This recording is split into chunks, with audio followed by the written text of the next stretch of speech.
দেখা যাচ্ছে? হ্যাঁ স্যার, দেখা যাচ্ছে। দেখো, আমরা আজকে টিচিং মেথডটা শুরু করছি। টিচিং নিয়ে তো অনেক কিছু বলা হয়, সেটাই আমরা যাই আজকে।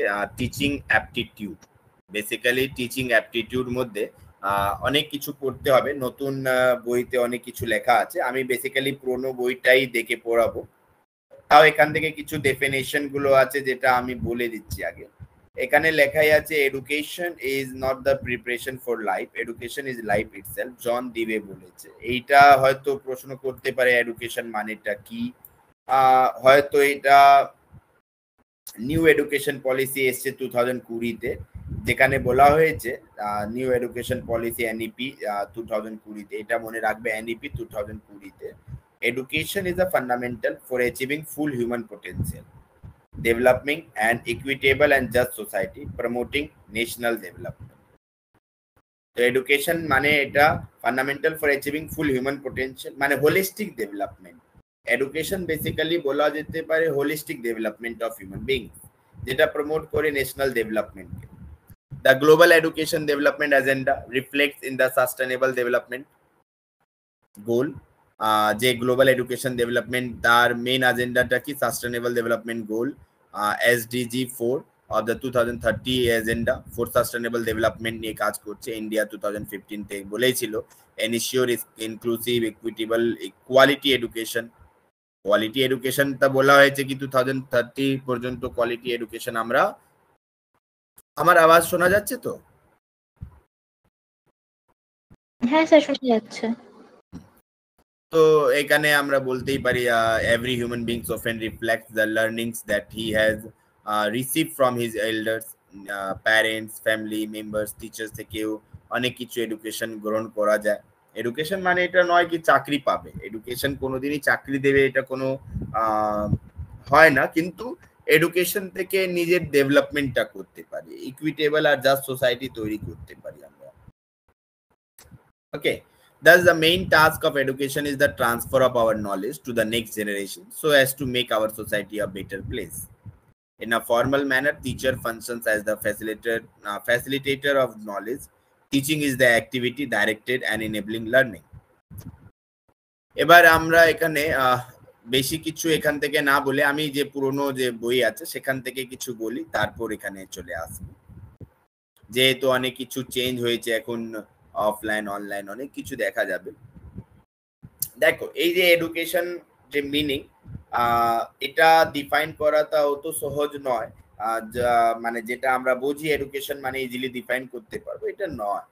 এডুকেশন ডিফারেন্ট পিপল কাছে ডিফারেন্ট মিনিং হয়। তাও এডুকেশন, টিচিং, লার্নিং, এই তিনটে যে টার্ম একসঙ্গে যুক্ত, মানে এই যে এডুকেশন বললাম, teaching, learning, somehow related with each other. Then the objective of education is learning, not teaching. Education যে main objective হয়ে যাচ্ছে learning, how to learn. Teaching is the way to make students learn. Teaching একটা পদ্ধতি যার থেকে স্টুডেন্টকে শেখানো যায় কিভাবে শিখতে হবে, কিভাবে পড়তে হয়। But then it is not the only way. Education is the key to everything that is good in our world today. যেটা নিয়ে স্বামী বিবেকানন্দ ভালো একটা কথা বলেছেন কি, many education has the manifestation of perfection already in man. কিভাবে একটা perfection তৈরি করা যায়, একটা ম্যানিফেস্ট করতে হবে। কি ম্যানিফেস্ট করতে হবে? Perfection life. পারফেকশন মানে সবকিছু, এডুকেশনটা পুরো লাইফটাই ফুলফিল করে। Aristotle define education as a creation of sound. Aristotle কি বলেছিলেন? Education as the creation of sound, mind in sound body. Henrik Pestalozzi উনি বলেছিলেন education is the natural, harmonious and progressive development of man's innate power. জন ডিভে উনি বলেছিলেন education basically as the power by which man is able to control his environment. Education থেকে নিজের এনভায়রনমেন্টকে control করতে পারবে, fulfill its possibilities. ফ্রবেল কথা বলেছিলেন education is a process by which the child develops its inner potential in a manner so as to participate meaningfully in the external environment. এবার প্রশ্ন হবে, এইগুলো তো বলে দিলাম, কিন্তু এক্সামে প্রশ্ন কি থাকবে? প্রশ্ন থাকে আদৌ? হ্যাঁ থাকে না, এই যে জন ডিবেটটা থাকে, স্বামী বিবেকানন্দ, এই যে কোটেশন যে বললাম, এই কোটেশনই তো থাকে প্রশ্ন, ঠিক তো? হ্যাঁ স্যার। এবার এই কোটেশন কিভাবে মুখস্থ করতে হবে, এই মুখস্থ করার পদ্ধতিও তো জানতে হবে। স্বামী বিবেকানন্দ আসলেই মনে রাখবে এটা ম্যানিফেস্টেশন অফ পারফেকশন। অ্যারিস্টোটল বললেই হবে creation of a sound mind in a sound body. Heinrich Pestalozzi বলেছিলেন natural harmonious progressive development. Natural harmonious progressive development আর ম্যানস ইনহেট পাওয়ার নিয়ে কথা বলেছেন। জন দিবে ইনি বলেছেন ম্যান কন্ট্রোল করবে এনভায়রনমেন্টকে, ফুলফিল হিজ পসিবিলিটিস। ফ্রোবেল এটা একটা প্রসেস বলছে যেটা চাইল্ড ডেভেলপ করছে ইনার পোটেনশিয়ালিটিসকে। তার মধ্যে অনেক ফিলসফি আছে, বুকস আছে, টিচিং মেথডস আছে, টিচার আছে, টেক্সট বুক আছে, যেটা দিয়ে এডুকেশন গ্রহণ করা যায়। তার মধ্যে 3 বেসিক অফ এডুকেশন যদি আমরা বলি, education process is decide on the basis of 3 questions. 3টে কোয়েশ্চেন দিয়ে এডুকেশন ডিসাইড করা যায়। First, why, how and what. That means why is most important. This answer by philosophy যদি বলা হয়, কেন এই প্রশ্ন আমরা করতে হবে, এডুকেশন যদি মানে এডুকেশন যদি লার্নিং প্রসেসের মধ্যে যদি থাকে, তাহলে আমাদের মধ্যে এটা প্রশ্ন হওয়া উচিত, why is most important. And the second one is the how is decided by psychology. How, ঠিক, কেন, কিভাবে, and কি হয়েছে, what is decided by social needs. এই 3টে বেসিক কোয়েশ্চেন উপর এডুকেশন, 3টে বেসিক বেসিস আছে education, right? Basically idealism, the word idealism has been derived from the word from ideal. It is basically about mind and self. It is basically about mind and self. এটা বলা হয় না আমাদের পিছনে একটা ideas কাজ করে, সুপ্রিম পাওয়ার কোনো না কোনো ভাবে আছে, সেই সুপ্রিম পাওয়ার দিয়েই আমরা রান করছি, আমরা কাজ করতে পারছি। That means this it is basically about mind and self, that is actually spiritualism. God is central in understanding the world, সেটাই আইডিয়ালিজম কথা বলে। God is the source of all creation and knowledge. Spirit and mind constitute reality. That means idealism basically focus করছে values উপর। Values are absolute, eternal and unchanging. Real knowledge is perceived in mind, that is more important than knowledge. মানে এইটা idealist যারা, উনি বলে real নলেজটা কোথায়, মাইন্ডের ভিতরে, সবকিছু মাইন্ডটা গেইন করছে। Man has a superior nature that is expressed in the form of intellectual culture, morality, religion. এটাই তো আইডিয়ালিজম বলছে। তার মধ্যে থিঙ্কার্স কে কে ছিলেন? ফ্রবেল, কান্ট, প্লেটো, স্বামী দয়ানন্দ, বিবেকানন্দ, শ্রী অরবিন্দ। কিন্তু ন্যাচারালিজম, এই থিঙ্কার্সটা কি বলছে? এটা একটু আলাদা। ন্যাচারালিজম এই বেসিক্যালি বিলিভ করে the nature alone represent the entire reality. ও তো মাইন্ডকে ধরছে না আইডিয়ালিজম, এই ধরছে believe that nature alone represent the entire reality. এটা স্পিরিচুয়ালিটির মধ্যে বিলিভ করছে না। Spirituality, it does not believe in spirituality and supernaturalism. Human life is a part of nature. It is self-sufficient entity having its own natural matter, natural force, natural laws. Its emphasis is on matter and the physical world. That means the main protagonists of naturalism are Tagore, Rousseau, Herbert Spencer. They said our saints are the great gateway to knowledge and the nature is the source of all knowledge. Mind is subordinate to nature. দেখো idealist বলেছিল mind the সুপারন্যাচুরাল, দেখিয়েছে মাইন্ডকে উপর রেখেছে, আর naturalism মাইন্ডকে subordinate পজিশনে রেখেছে। তারপর চলে আসছি pragmatism. Pragmatism basically Greek word, যেটা means practice or action. Key word utility, whatever is useful is good and whatever is good is useful. যেটা ইউজফুল সেটাই ভালো, যেটা ভালো সেটাই ইউজফুল। মানে এই প্রিন্সিপাল অফ ইউটিলিটি, যেটা ইউজ করা যেতে পারে সেটাই ভালো, সেই পদ্ধতি, সেই প্রিন্সিপাল উপর ভিত্তি করে কাজ করে। Pragmatism focuses on activity or doing, এটা ফোকাস করছে অ্যাক্টিভিটির উপর। are doing. There are no absolute values of life. There are no absolute values of life. Truth is created during the course of experience. Humans are active beings. The main thinkers, John Dewey, Kilpatrick, Mead, they are the exponent of the pragmatism.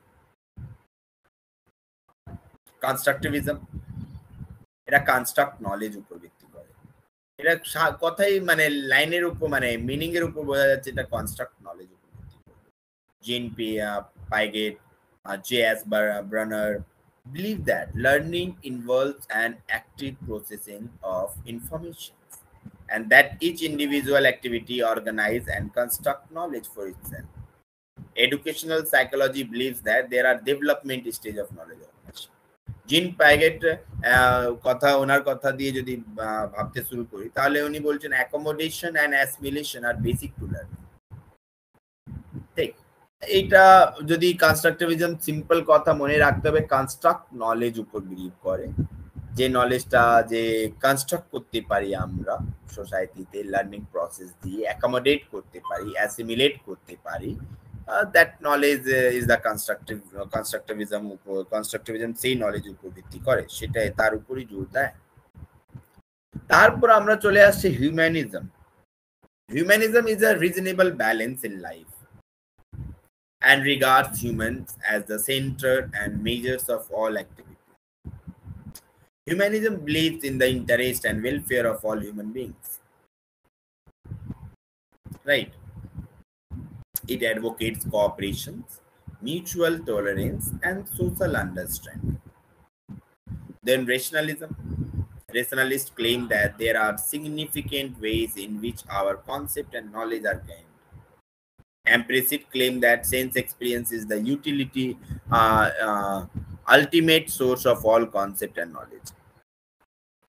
Experience, empiricist experience के बेशी जोर करे। Existentialism এটা জোর করে individual existence, freedom और choice উপর। Behavioralism focus করে passive organism who may be conditions to learn new behavior. Thorndike postulate law of exercise, law of effect নিয়ে কথা বলে, এটা পড়তে হবে না বেশি কিছু। Gestalt psychology believes that the whole is greater than the sum of its parts. Human bodies that there are cells, tissues, organ system, etc. Eclectic philosophy. Eclecticism is nothing but fusion of knowledge from all sources. এই সব নলেজকে একসঙ্গে জোর করে দিচ্ছে। এটা it is a peculiar type of educational philosophy which combines all good ideas and principles from various philosophies. There are more philosophies of education. Each of the philosophies have its contributions. তারপর আমরা এখান থেকে এবার দেখতেই পারি অনেক education আর প্রপোনেন্টস আছে, এটা মনে রাখতে হবে। Basic education, Wardha education system Mahatma Gandhi দিয়েছিলেন, Wardha education system. Learning to take place in nature, Rabindranath Tagore দিয়েছিলেন। Integral education, Shri অরবিন্দো।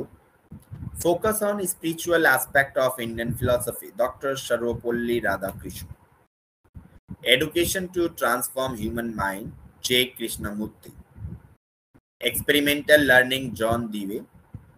Self-education through development of individuality, Maria Montessori. Kindergarten focus on self-activity, creativeness, and social cooperation, Froebel. No formal learning, nature is the only teacher, Rousseau. No formal learning, nature is the only teacher, Rousseau কথা, Rousseau concept.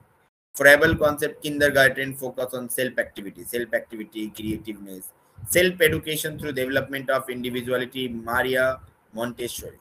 মুখস্থ করে নেবে এইগুলো, মুখস্থ বারবার বলতে থাকলে মুখস্থ হয়ে যাবে। জন দিবে এক্সপেরিমেন্টাল লার্নিং নিয়ে কথা বলছেন। Education to transfer human mind, J Krishnamurthy. Doctor Sarvepalli Radhakrishnan, I think most famous person, right? চেনো তো ডক্টর সর্বপল্লী রাধাকৃষ্ণনকে? হ্যাঁ স্যার। উনি কে? ওই তো স্যার যার জন্য টিচার্স ডে সেলিব্রেট হয়। আর আরো ওনার পরিচয়? আমাদের ওয়েস্ট বেঙ্গলের মুখ্যমন্ত্রী ছিল বোধহয় কোনো এক সময়, আমি ঠিক হ্যাঁ? ভুলে গেছি ওটা।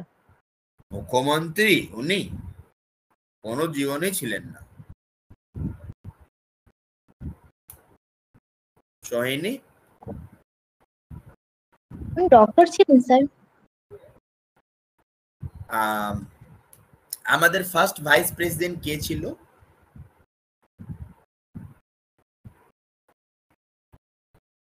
ডক্টর এটা তো সর্বপল্লী রাধাকৃষ্ণন। এই নামটা কি আছে? এবার মনে পড়েছে? হ্যাঁ হ্যাঁ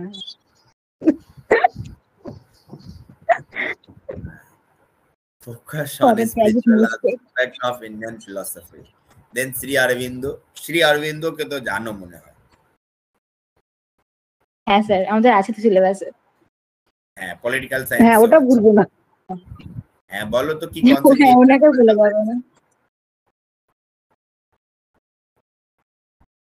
কি বললেন স্যার? প্যাসিভ রেসিস্ট্যান্স কি অরবিন্দ দিয়েছিলেন? হ্যাঁ হ্যাঁ, প্যাসিভ হ্যাঁ প্যাসিভ রেজিস্ট্যান্স অরবিন্দ দিয়েছিল। দেখো আমার মনে আছে। ফলো করেন কি? তিলক এটা মানে প্যাসিভ রেজিস্ট্যান্স অরবিন্দ দিয়েছিলেন, এটা তিলকও ফলো করেন, মানে ওই স্বদেশের ব্যাপারটা তিলকও ফলো করেন।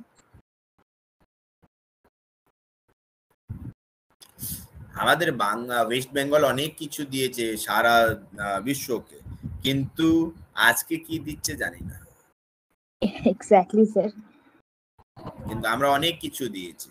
এখানে ট্যাগর এখানে কেন স্যার 1,10,000 করে টাকা দিচ্ছে যে পুজো করার জন্য, এটাই তো যথেষ্ট পিসিমণির অবদান। ওই টাকা দিয়ে কি হবে? ওইটা তো মদ খাওয়ার এখন জন্য। এটাই দিচ্ছে স্যার, এটা এখন পিসিমণির অবদান। শিক্ষা দিচ্ছে না। টাকা নষ্ট করছে। অ্যাকচুয়ালি দেখতে গেলে ভালো করে লক্ষ্য করলে জানতে পারবে আমরা ফিজিক্যাল ডেফিসিটের মধ্যে আমাদের অবস্থা খুবই খারাপ। আমরা চলে যাচ্ছি আমরা জাস্ট ওই যেভাবে কুকুররা থাকে না সেভাবে আমরা থাকছি, আর কিচ্ছু নয়। লাইফটা কেটে যাচ্ছে। সেটা গভর্নমেন্টও দোষ নয়, আমাদের পাবলিকের দোষ। বেশিরভাগই আমরা কাজই করতে চাইনি। করতে তো হবে না, আমরা ভেবে নিয়েছি পড়াশোনা করেছি তাহলে কাজ করব না, তাহলে তো কিছু করা যাবে না। দেখো Shri Aurobindo integral education, Tagore learning to take place in nature and from nature. তারপর ফর্মস অফ এডুকেশন মধ্যে যদি বলা হয় there are no clear cut forms of education, কিন্তু কিছু 3 types of forms of education হয়: formal, informal, non formal. Formal education আগে থেকে প্রি প্ল্যান থাকে, এটা আগে থেকে প্রি প্ল্যান থাকবে, pre plan, direct, organise, given in specific educational institution such as school, কলেজে পাওয়া যায়। ট্রেন টিচার থাকবে। Formal education observe strict discipline. Primary, middle, secondary, higher secondary, graduate, post graduate, doctorate, post doctorate, কত কিছু আছে। Humanity, science, technical, professional. এবার informal education, the code by George Santayana, এটাই তো সন্তায়ান, কি নাম লেখা আছে জানি না, এই নামটাও পড়া যাচ্ছে না। A child educated only at school is an uneducated child. Imply reflect upon the importance of the informal education. Informal education is not pre-planned or deliberate. It is indirect and spontaneous. It takes a place from day-to-day activities, experience. দেখো বাচ্চাগুলো সেইগুলো দেখে যে daily activities গুলো হয়, ভেবে দেখো না, আমরা কোনো কাজ জানি না, কিন্তু যাদের বাড়িতে বিজনেস আছে, দোকান আছে, সে দোকান সে তার জন্য দোকান রান করার কোনো বড় ব্যাপার নয়, কিন্তু আমাদের জন্য অনেক বড় ব্যাপার, রাইট? যদি বাড়িতে দোকান থাকে তাহলে দোকান তো রান করতেই পারবে না। হ্যালো, হ্যাঁ স্যার। যদি ভেবে দেখো আজকে যে চাপে মানে কারো বাবা চাপ বিক্রি করে, তাহলে ওই বাচ্চা যে ওই দোকানে বসতেই পারবে, তখন লজ্জা লাগবে না। কিন্তু যদি আমরা এখন দোকান শুরু করতে যাই তখন লজ্জা লাগবে কি লাগবে না?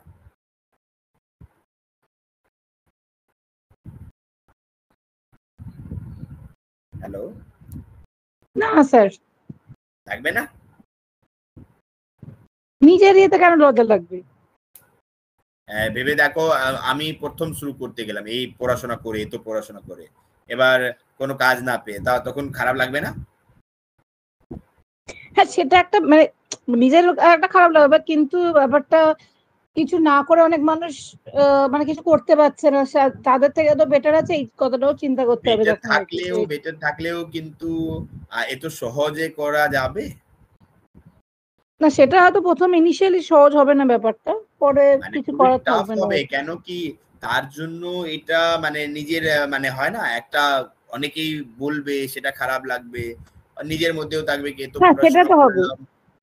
এত পড়াশোনা করলাম, তারপর এটাই করার থাকলে কেন ক্লাস 8 পাসই করে শুরু করে দিতাম, বা গিয়ে হোটেল ম্যানেজমেন্ট কোর্সটা করে নিতাম।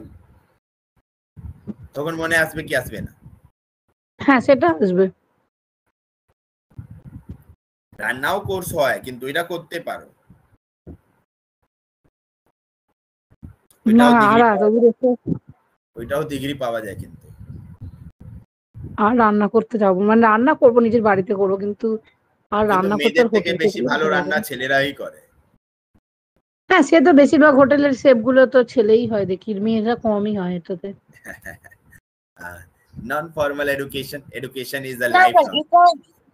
এটা এটা মানে কি মানে ডেসক্রিপটিভ কথা হয়ে গেল, মানে এটা ছেলেরাই ভালো করে, মেয়েরা ভালো করে, এরকম না বলা না উচিত না না। না না না দুজন না না, চাই। আমি আমি আমি এটা বলছি না কি মেয়েরা খারাপ করে, আমি বলছি না না, আমি বেশি। খারাপ করার কথা বলছি আমি, মানে দেখুন ইন্ডিয়াতে বা আপনি যেরকম ওই সেফের যে এগুলো হয়ে থাকে, ওই অডিয়েন্স মানে ওই গেম গুলো, যে গেম ঠিক না, মানে ওই যারা বেস্ট সেফ, যারা মানে যে সিলেক্ট হয়, এরকম অনেক মেয়েও আছে ছেলেও আছে। এবার মেয়েরাও বিজনেস করছে, বিজনেস যে সেফ, যে মেন সেফ তার নিজের হোটেল সে চালায়, এবং যারা হচ্ছে ছেলে তারাও নিজের হোটেল চালাচ্ছে। তো একটা মেয়েও চালাচ্ছে, একটা ছেলেও চালাচ্ছে। তো এখানে মেয়েরা বেশি থাকে বা ছেলেরা বেশি থাকে, এটা ম্যাটার করে না। না না, এটা তুমি যা বলছো সেটা ম্যাটার করে না, মানে এটা তুমি যা বলছো এটা অ্যাজাম্পশনস, এটা করে না। কিন্তু এখনো এখনো বাইরে যদি আমরা দেখি, মানে বাড়ি, মানে যেখানে, মানে এটা দেখো, এটা এই দিক থেকে ভাবার চেষ্টা করো, বা এখনো রেডিক্যাল ফেমিনিজম থেকে ভাবার চেষ্টা করো। এখনো মেয়েরা বাড়িতে যেখানে টাকা ইনকাম হচ্ছে না, রান্না করছে, কিন্তু যেখানে টাকা, ছেলেরা রান্না কোথায় করছে, যেখানে টাকা ইনকাম গেইন করা যেতে পারে। ছেলেরা বাড়িতে রান্না করছে না, ছেলেরা বাইরে রান্না করছে।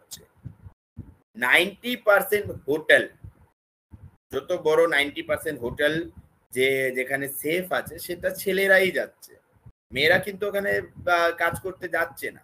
মানে মেয়েদের মধ্যে অনেকেই ভালো রান্না করছে, কিন্তু সে হাউসওয়াইফ থেকে যাচ্ছে, সে বাইরে গিয়ে বা দোকান করছে সেরকম, মানে বড় হোটেলে গিয়ে কাজ করছে সেরকম করছে না। হ্যাঁ, এবার তুমি যে নিজের দোকানটা বলছো, নিজের দোকানটা স্পেসিফিক্যালি যদি আমি বাইরে যেহেতু মানে যা গিয়েছি, ওয়েস্ট বেঙ্গলের বাইরে সেভাবে আমি দেখিনি কি হ্যাঁ হোটেলের বা মানে জাঙ্ক ফুডের বা এই যে খাবার যে আছে, সেখানে মেয়েরা অ্যাজ আ সেফ কাজ করছে, মানে অ্যাজ আ সেফ করছে না। মানে হয়তো ওখানে ডিসক্রিমিনেশন জায়গা বলতে পারো বা যেই বলতে পারো, কিন্তু এখনো রিয়ালিটিতে প্র্যাকটিক্যালি যে সোসাইটিতে এখনো সেই জায়গা পৌঁছয়নি, এখনো ওই জায়গাটা মেয়ে করছে না এখনো, এটা কিন্তু ফ্যাক্ট। মানে আমি ওইটা বলছি, তুমি যা বলছো সেটা ঠিক, সেটা অ্যাজাম্পশন, সেটা হবে, মানে এটা হওয়া উচিত, কিন্তু হচ্ছে না। বুঝেছো কি বললাম? হ্যাঁ স্যার, এখানে ব্যাপারটা এটা হচ্ছে সোসাইটাল প্রবলেম, মানে মেয়েরা বাড়ির কাজ করবে, এটা একটা স্বাভাবিক হিসেবে মেনে নেওয়া হয়েছে। মানে একটা মেয়ে বাইরে কাজ করলেও তাকে বাড়িতে এসে কাজ করতে হবে, বাড়িতে এসে রান্না করতে হবে, কারণ একটা মেয়েরই এটা করা উচিত, এটা ভাবা হয়। সোসাইটি তাকে শিখিয়েছে, যদি সোসাইটি এটা তাকে শেখাতো যে এটা ছেলের কাজ, ছেলে করবে, তাহলে কি আজকে মেয়েরা এসে ঘরে এসে মানে বাড়ি থেকে কাজ করে এসে ঘরে রান্না করতো না। কিছু কিছু সোসাইটি আমাদেরকে শিখিয়ে দেয়, কমিউনিটি আমাদেরকে শিখিয়ে দেয়, তাই সমাজের পর মানে সোসাইটিক্যালি এটা হয়ে আছে, মানে হয়ে যাচ্ছে। কিন্তু আপনি যেটা বললেন যে সেফ ছেলেরা, মেয়েরাও আছে, আমি অনেক জায়গায় দেখেছি, কিন্তু এই যে সেফ যারা হয় এটা তো একটা কোর্স, মানে আমি যেরকম পলিটিক্যাল সায়েন্স নিয়ে পড়ছি, যারা মানে পলিটিক্যাল প্রফেসর হবে তারা পলিটিক্যাল সায়েন্স সাবজেক্ট থেকেই বিলং করবে, ঠিক সেরকমই যারা সেফ হবে তারা এই কোর্স করেছে তাই তারা সেফ হবে। কারণ যারা যে এরকম মানে বড় বড় হোটেলে যারা কোর্স করে মানে সেফ যারা হয় তারা ওই কোর্স করেই তবে যায়। তো একটা মেয়ে যদি কোর্স করে সে স্বাভাবিকভাবেই সে একটা সেফ হিসেবেই তাকে ইনক্লুড করা হবে, নাকি সে অন্য কোথাও গিয়ে কাজ করবে। নিশ্চয়ই সেফ হিসাবেই করা হবে, নিশ্চয়ই হ্যাঁ, করা হবে। অবশ্যই কোর্স করবে তারপরে সেই জায়গায় যাচ্ছে। এখনো কিন্তু ডেভেলপ হয়নি, এখনো কিন্তু সেভাবে করেনি ও। কেন কি ও ভেবে নিচ্ছে যে আমি বাড়িতে করছি সেটাই তো, কিন্তু রিয়ালিটিতে এখনো হয়নি। হ্যাঁ, এখানে আমি কোয়ান্টিটি বলছি না, মানে কোয়ান্টিটি অলসো 60% ছেলেরা কাজ করছে বাইরে, 40% মেয়েরা কাজ করছে বাইরে, এটা আমি অ্যাজ এ সোসাইটাল প্রবলেম মানছি, কারণ মেয়েদেরকে এটা জানিয়ে দেওয়া হয়েছে মেয়েরা ঘরে রান্না করবে। কিন্তু আমি ওটা বলছি না, আমি বলছি তার পিছনে কারণ আছে, তার পিছনে সব থেকে বড় কারণ আছে। এটা মানে এটা মেয়েদেরকে নিজে থেকে এগিয়ে আসতে হবে। কেন এর নিজে থেকে আমি বলছি এগিয়ে আসতে হবে, নিজের লড়াই নিজে থেকেই করতে হয়। এবার এটা মানে যদি এঙ্গেলসকে যদি পড়ে দেখি, এঙ্গেলসের যে origin of the family private property, এই বই আছে তো, মনে আছে? হ্যাঁ sir, original property and private property. হ্যাঁ, ওই বইটা যদি পড়া হয় তাহলে ওই বইটা একবার পড়বে, ওখানে পড়ার পর বুঝতে পারবে মেয়েরা কিভাবে বাড়ির মধ্যে থেকে যাচ্ছে, কিভাবে বেরোতে পারছে না, কারণটা কি সেটা বুঝতে পারবে। কেন কি আগে প্রথম যখন সোসাইটি তৈরি হয়েছে মেয়ে আর ছেলের মধ্যে কোনো তফাৎ ছিল না, ইভেন বাচ্চাদেরকে বোঝাই যেত মাকে চিহ্নিত করে, সেরকমও নয়। এটা বেসিক্যালি মেয়ে আর ছেলের সম্পর্ক নিয়ে কিছু ছিল না, কোনো বন্ডেড ছিল না কি এর সাথে থাকবে ওর সাথে থাকবে এইটা থাকবে, কিছু ছিল না। এটা যেহেতু হিউম্যান বিংস একটা গোষ্ঠীর মধ্যে একটা গ্রুপের মধ্যে থাকে, তো একটা গ্রুপের সঙ্গে একটা গ্রুপের অল টাইম কনফ্লিক্ট হতে থাকতো, ওয়ার হতে থাকতো। সেই সময় এই ওয়ারের সময় বেসিক্যালি মেয়েদের একটা সময় এরকম আসে যখন মেয়েরা প্রেগনেন্ট থাকে, আর ওই লাস্ট 2 মান্থ যে সময় থাকে সে সময় লাস্ট 2 মান্থ 3 মান্থ ও যুদ্ধ লড়তে পারবে না। তখন ওরা ডিসাইড করে কি যারা যুদ্ধ লড়তে যাচ্ছে তাদের জন্য আমি রান্না করে দিই, তাদের খাবার ব্যবস্থা আমি করে দিচ্ছি, আমি তো যুদ্ধ লড়তে পারবো না এখন। তো সেই আস্তে আস্তে সেখান থেকে আস্তে আস্তে মেয়েদের একটা মানে এটা এঙ্গেলসের ভাবনা চিন্তা, আমার ভাবনা চিন্তা ভাববে না, এটা পুরোটাই এঙ্গেলস বলছে। বলুন। হ্যালো, হ্যাঁ স্যার শুনছি আমি। হ্যাঁ, তো এই উনি বলছেন কি ওই যে মেয়ে কি হয়েছে, ও এবার বাড়ির ভিতরে আস্তে আস্তে কি শুরু হয়েছে, একটা রিলেশন তৈরি শুরু করে দিয়েছে। এবার বলতে শুরু হলো কি মেয়েদেরকে বলা, এবার আস্তে আস্তে মেয়েরা এই বিশ্বাস করে নিয়েছে, মানে বিলিভ, মানে প্রথম সবাই জানতো কিন্তু আস্তে আস্তে বিলিভ করে নিয়েছে কি মেয়েরা বাড়ির কাজ করবে, ছেলেরা বাইরে কাজ করবে। এবার কি, এবার আস্তে আস্তে রিলেশন মধ্যে মানে একটা হয়ে গেল এই মেয়ে ওর প্রপার্টি, মানে মেয়েকে একটা অ্যাজ আ প্রপার্টি দেখানো শুরু হয়ে গেছে। এবার মেয়েরাও এটা অ্যাকসেপ্ট করে নিয়েছে কি হ্যাঁ আমি বাড়ির জন্যই শুধু আছি, বাড়ির যে কাজপত্র সেটা আমি করব, জল আনার এই কাজ ওই কাজই আমি করব, আর ছেলে কাজ বাইরে যে কাজ সেটা ছেলে করবে। এই পরিস্থিতি যখন আস্তে আস্তে যখন প্রোডাকশন সিস্টেম চেঞ্জ হয়ে যাচ্ছে, এই রিলেশনটাও একটু চেঞ্জ হচ্ছে। প্রথম যখন প্রোডাকশন সিস্টেম এগ্রিকালচার বেস ছিল সে সময় মেয়েদের অবস্থা খারাপ ছিল না, সেটা ভালো ছিল, কারণ মেয়েরাও তখন এগ্রিকালচার করতো। এগ্রিকালচার সিস্টেম ছিল, তাহলে ভালো কেন ছিল, ওই যে এগ্রিকালচার সাথে ডোমেস্টিক যারা খেতি কৃষি চাষের সাথে সাথে ওই যে হয় না দুধের মানে বিজনেস করতো, তাহলে ওই যে টাকা পয়সা মেয়ের হাতে আসতো, কিন্তু এই যে ইন্ডাস্ট্রি হওয়ার পর কি হয়েছে, কাজ করতে কারা যাবে বাইরে? ছেলেরা যাবে। মেয়েরা কি করবে? বাড়ির কাজ করবে, বাড়ির যে ডোমেস্টিক যে কাজ সেইগুলো করবে। তো এবার প্রোডাকশন সিস্টেম কার উপর ডিপেন্ডেন্ট? ইন্ডাস্ট্রির উপর ডিপেন্ডেন্ট। এখন তো আর ইন্ডাস্ট্রি বড় বড় ইন্ডাস্ট্রির উপর ডিপেন্ডেন্ট। তাহলে ইনকাম কারা করছে?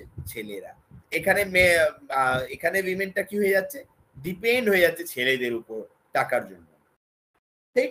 কিন্তু যেখানে যেখানে বাংলায় কি বলা হয় জানি না, হিন্দিতে বলা হয় কুটির উদ্যোগ, বাংলায় কি বলা হয়?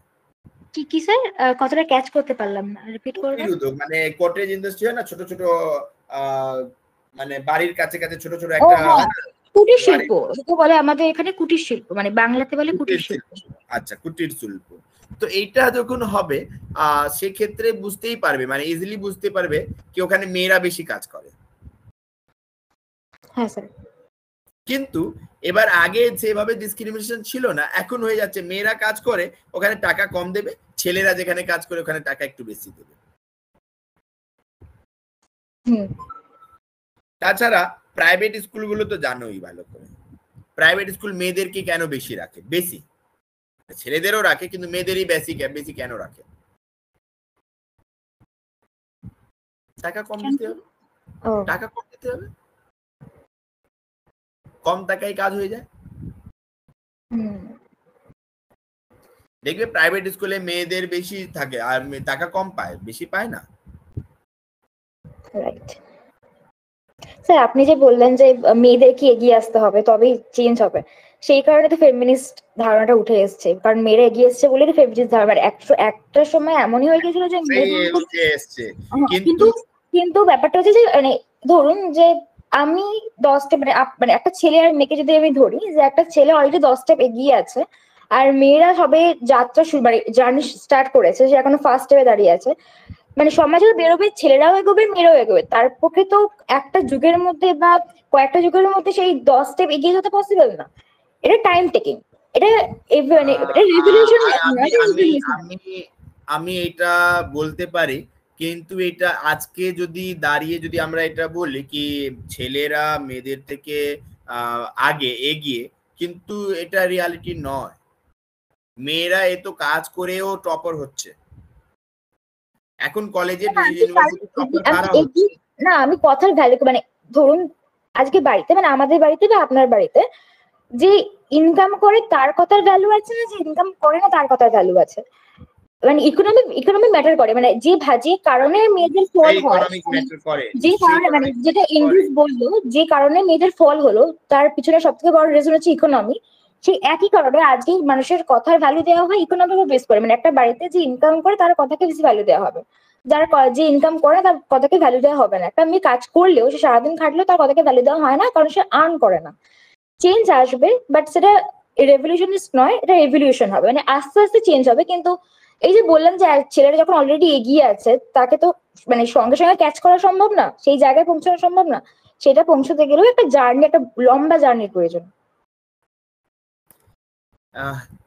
বলতে পারো, কিন্তু এখন মেয়েরা অনেক মানে ভালো কাজ করছে, এগিয়ে যাচ্ছে। হ্যাঁ বলতে পারো সময় লাগবে, বলতে পারো সময় লাগবে, কিন্তু জার্নিতে চলছে এখনো কন্টিনিউয়াস। হ্যাঁ ওই দেখো একটা জিনিস মনে রাখবে, মেয়েরা কিন্তু পিছিয়ে নেই। মেয়েদের বিরোধিতা মেয়েরাই করে, ছেলেরা করছে না কিন্তু, মানে এক্সেপশনাল কেস বাদ দিয়ে। কে কার বিরোধিতা করতেছে? মেয়েরা কেন মেয়েদের বিরোধিতা করতে যাবে? হ্যাঁ আমি এক্সাম্পল দিচ্ছি। সব থেকে বেশি যদি দড়ি দেবতা দেখো, তার পিছনে যদি থাকে কারো থাকে, তার শাশুড়ির হাত বেশি থাকে।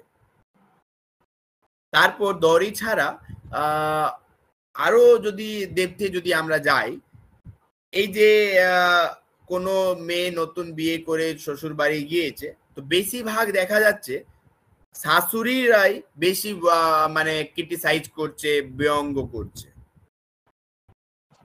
ছেলেরা করছে না।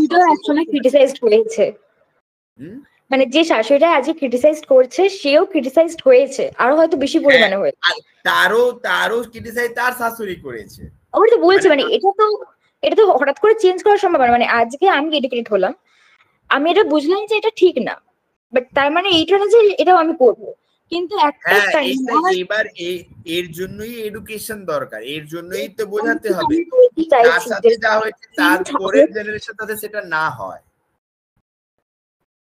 আমি এটাই বলতে চাইছি, চেঞ্জ হচ্ছে, এটা রেভলিউশন তো একদমই না হঠাৎ করে চেঞ্জ হয়ে যাবে, এটা টাইম টেকিং, সময় লাগবে, এটা নিশ্চয়ই সময় লাগবে, কিন্তু মেন্টালিটিটা তো এখনো ঠিক করতে, এখনো মেন্টালিটি পুরোটাই বদলায়নি।